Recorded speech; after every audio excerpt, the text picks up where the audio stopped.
Today, Suzanne Sheldon joins me to contemplate the question... Who's playing what now? Hey there, everybody, and welcome back to another episode of Who's Playing What Now? The show that tests our contestants' knowledge of which board, card, and tabletop games the most people are playing the most often. And today is a special episode because I am joined by a longtime friend, Suzanne Sheldon. Suzanne, welcome to the show. Thank you so much. I am excited because I want to win prize money. Because I get it all, right? That was the deal, Chaz. I get, all the money to spend at the BGG store. That's what you told me, right? No one ever reads the production notes. You had me excited there for a minute because I thought, oh, wow, for once one of us is going to be prepared. But no, it doesn't sound like it. Not at all.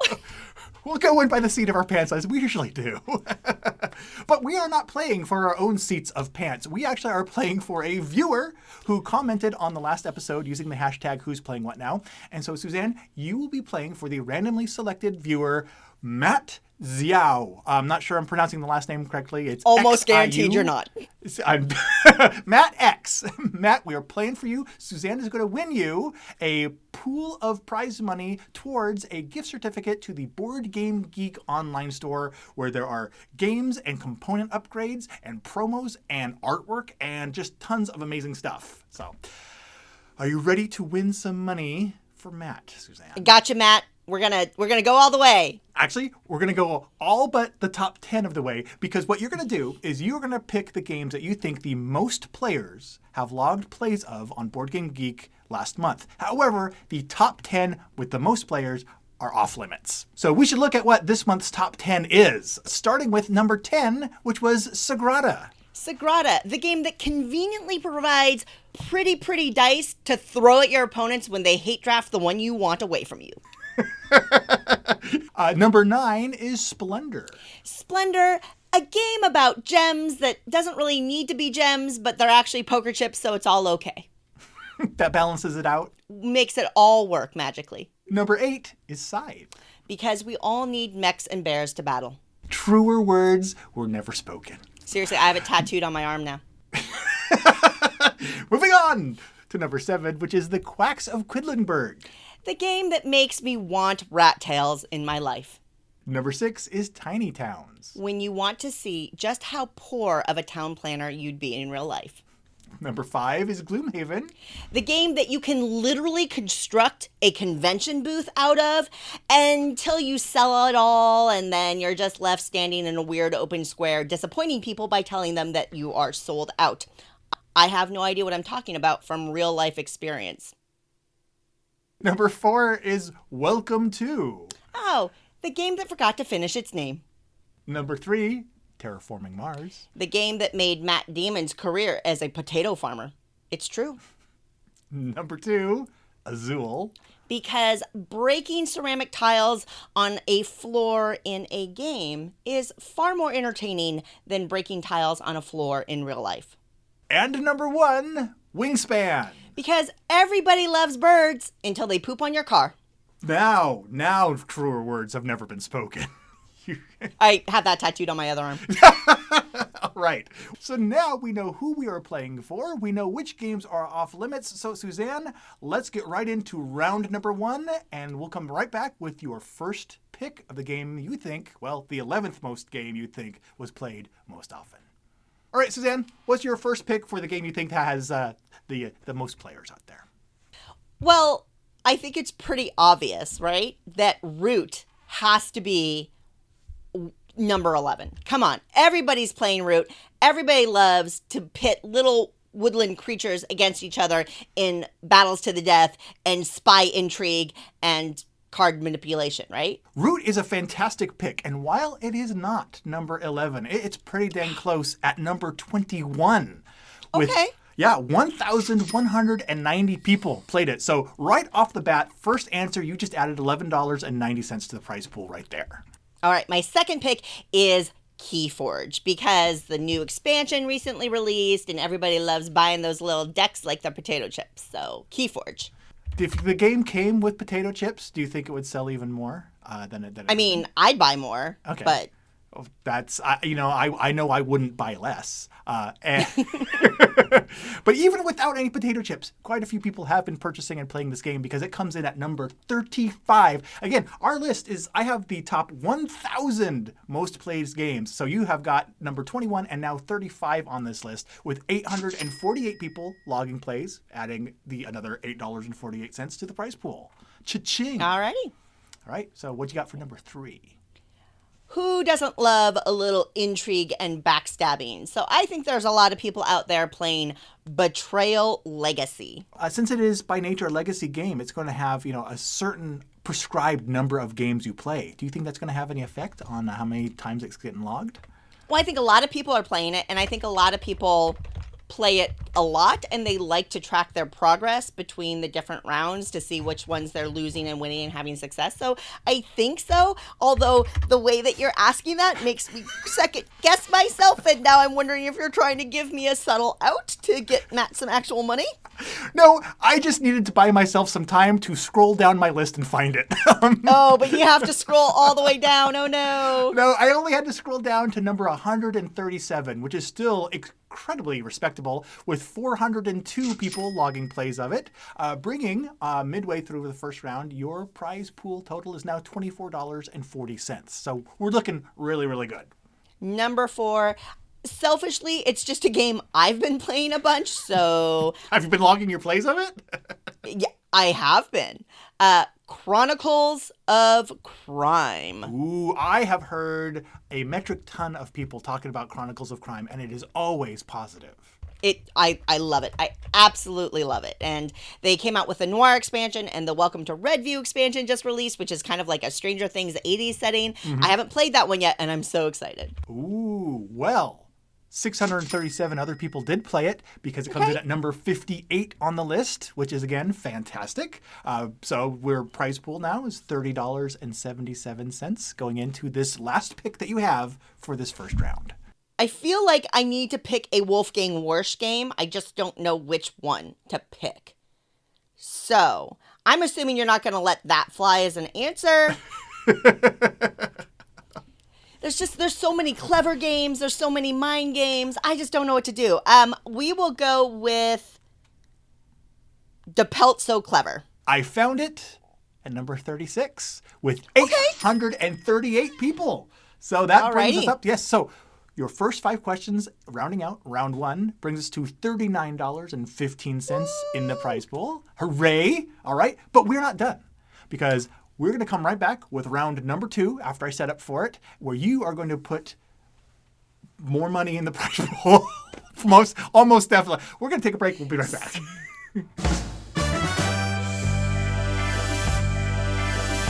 All right, Suzanne, for round 2, we're going to play a brand new game that I am calling In the Zone, because all you have to do is you have to zone in on these games and guess exactly how many people played this game last month. Okay? Simple as that. Oh, gee, thanks, buddy. I mean, this is like the virtual version of look at the jelly beans and guess how many are in there. All right, well, as long as you send me some jelly beans in real life later, we're square. Oh, we're going to have trouble. So I went and I looked up your 5 favorite games that you have listed on BoardGameGeek. Right? So I said, hey. Oh, geez, Louise. Yeah, theme. So there's our theme, is I looked up your favorite games. Each of these 5 games is going to be, its own question. And each question is going to start with a value of $12.17. Boom. However, for every number that you're off, we're going to subtract 2 cents from that $12.17 total. Okay? Oh, no, Matt. Ah. I will give you a little bit of a break, Suzanne. I'm going to give you 3 lifelines, okay? Oh, thank goodness. Your first lifeline is, I will tell you if the first digit is odd or even. Sure. Your second lifeline is, we have between the 0 to 1200. I will tell you which range, which half of the list it's in. Is it between 0 and 600, or is it 601 through 1200? I'll tell you which half. Okay. Your third one is you can pick any one digit, the thousandths, the hundredths, the tens, the ones place, and I will tell you what digit is in that value spot. Okay? I feel like I just got a beautiful little quick math lesson too. Oh yeah, the 1,000 space, the 10 space. I remember those. Okay. Oh, This is going to go well. So the first game on your list, starting with a value of $12.17, is Fields of Arle. Okay, Fields of Arle, as much as I love it, it's a little bit older. Did have an expansion. It's one of the greatest games ever, though, so everybody should be playing it daily. But number of people who logged it. I'm going to say 207. 207. All right. The actual number of players who logged plays of Fields of Arle, or Arle, or Merle, whatever you has pronounced, Merle. was 149. Meaning you were only off by 58 people for a grand total of that prize question of $11.01 added to the prize pool. So, wow, this is not the immediate train wreck I worried it might be. I mean, when you start with a game as good as Fields of Arle, Okay. can't go wrong. Well, your second game is actually one of my probably top 5, top 10 favorites as well. Actually, it's not. Forbidden Island is. Yours is Forbidden Desert. So everything I just said to hype it up, completely not applicable here. Liar. I have no... But I appreciate your efforts to make a human connection with me and to find something that we share as friends. So Forbidden Desert. How many people do you think logged plays of Forbidden Desert last month? I mean, is Forbidden Desert still popular? It seems like... I'm going to say... Also, this list is very, very old, if that's like a topic for me. Because actually, Chaz, just to bring it full circle, I'd actually now today rate Forbidden Island higher than Forbidden Desert for myself. So. Oh, wait. This just in. I just changed my ranking where Forbidden Desert I now like more. So we Oh, my God. Missed it again. Sorry. You're such a troublemaker. Wow. Okay, I've got 3 lifelines and I have 4 more games to go, including this one. I'm gonna say, okay, so Fields of Arle had 150-ish approximately. I'm gonna say more people are playing Forbidden Desert, so I'm gonna say 207, Chaz. 207. Locking that in? I'm locking it in. All right. You guessed 207. 235 people logged plays. Yo! Desert. You were only off. That's like that is a no hints guess. Come on now. You were off by what? Only like 12% there, if that. So that you were only off by 28 points there. All right. So we have another substantial chunk of change added to our prize pool. Got you, Matt. Got you. All right. I might need to make this game harder next time. Our next game, number 3, is Targi, or Targi, or Targi, but I'm pronouncing it Merle. Oh, Merle. Targi is an amazing game. I absolutely adore it. It had a reprint because it was out of print for a little bit, and so now more people have it and are discovering it, and they should, because it's awesome. So for Targi, I'm going to go higher than Forbidden Desert. I will say... wait a minute. I would like to use a lifeline, Chad. You got it. Which lifeline would you like to use? I would like you to tell me if the first digit is odd or even. The first digit is odd. Okay.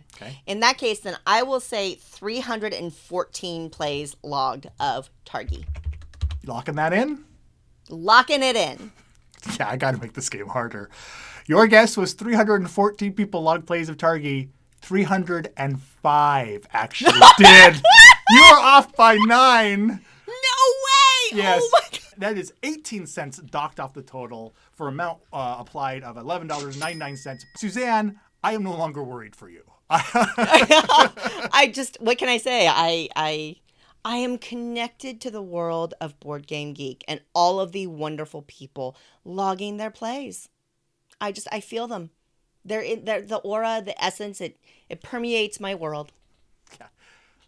Let's go with that. All right. Your fourth of 5 games here to guess now is the fourth one that was on your list of favorite games, Quarto. Quarto. Okay, well, I don't think a lot of people log plays of Quarto. It's such a random little abstract two-player game. It's not really in the zeitgeist of gamer world, whatever we want to call it. Is zeitgeist even the right word? Am I using a bad word and I don't know it, Chaz? I might be using a bad word. I don't know. I've mispronounced 3 of the 4 game titles so far, so I'm out of... And our contestant's last name, likely. So yeah, exactly. We're all good. We're all good. No vocabulary questions here. I'm sure it's under 600, so I don't want to use my range lifeline. Chaz, I would like to use a lifeline. Okay. Can you please reveal the tens digit for this one? The tens... Hold on. The tens digit for Quarto is 8. 8.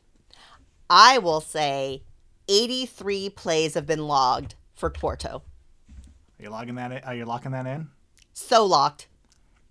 You guessed 83 people logged plays of Quarto. 82 actually did. So a difference of 2 cents. Adding a nice chunk of change there. Going into our 5th and final question. We are on the cusp here of a record prize pool for the game. Let's go for the record here. Your 5th and final game, to guess how many people logged plays of it, is Patchwork. Okay. Patchwork. You gave me these lifelines, and clearly I'm taking advantage of them. Yeah. So I will use my last lifeline, because there's no penalty for lifelines, right, Chaz? Oh, no. There will be next time, huh? Let's write down some notes. So your last lifeline that is left is to know whether it's in the top or bottom half. It is in the higher half, between 601 and 1200. Okay, that's actually super dupes helpful, so thank you.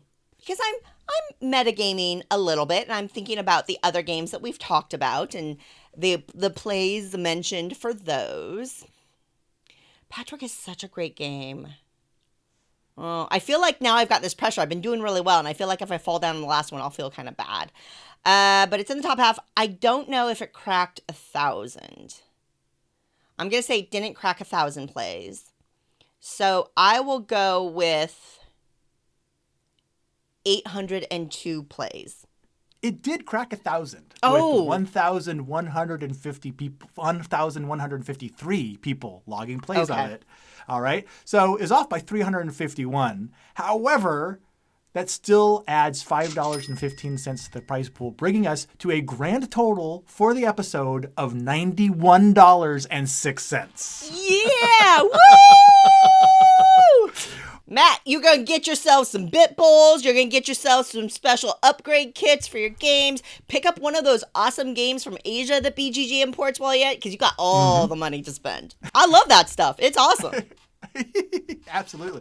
Oh, wow. You know what else is awesome, Suzanne? Is you. And please tell me where all the people out there can find you on this internmost web. Well, if you want to find me on BGG, of all random things, because I created my account like over a decade ago. When you logged all those top 5 games. Yeah, exactly. My username on BoardGameGeek is Gibbous, Gibbous. Bonus points if you know what that is. It is not a tropical monkey. I will put that out there right now. Not a gibbon. Gibbous. I'm really active on Twitter. I don't necessarily recommend that you follow me there because I'm really active on Twitter, but if you want to risk it, I'm 425 Suzanne on Twitter. And if you're interested in game talk, I am a co-host of the Dice Tower podcast. My podcast partner, Mandy Hutchinson, and I host every other episode, alternating with Tom Vassell and Eric Summer. And you can check that out at your local phone that you stream podcasts through that's probably in your pocket right now. And if you are Matt X, who's watching this, you can find instructions on how to claim your prize in this video's description below. So please check it out, contact me, and we will get your gift certificate sent right off to you. And if you are not Matt X, but you are still watching this video, and you would like to know how to enter to be our randomly selected contestant for next episode, all you gots to do is comment on this video using the hashtag Who's Playing What Now. And you can talk about games you've been playing recently. What's something else that someone could comment about? I mean, I think people should really share with the world what their favorite type of pie is. Don't you, Chaz? Does cheesecake count as a pie? Cheesecake absolutely counts as a pie. All right. we found another thing that we have in common and we are simpatico on. Thank you so much for joining me, Suzanne. It's always a pleasure to hang out with you. And Gen Con's coming up, so I hope to see you again real soon. Thank you, Chaz. Thank you, Matt, for playing. Thank you, everybody, for watching. All right, for now, let's go play some games. Woo! Hey there, everyone, and welcome back to another episode of Who's Playing What Now? The show that tests our nope, that's not what they test at all. How many game players you think have logged games? Not that, because that's not an actual sentence.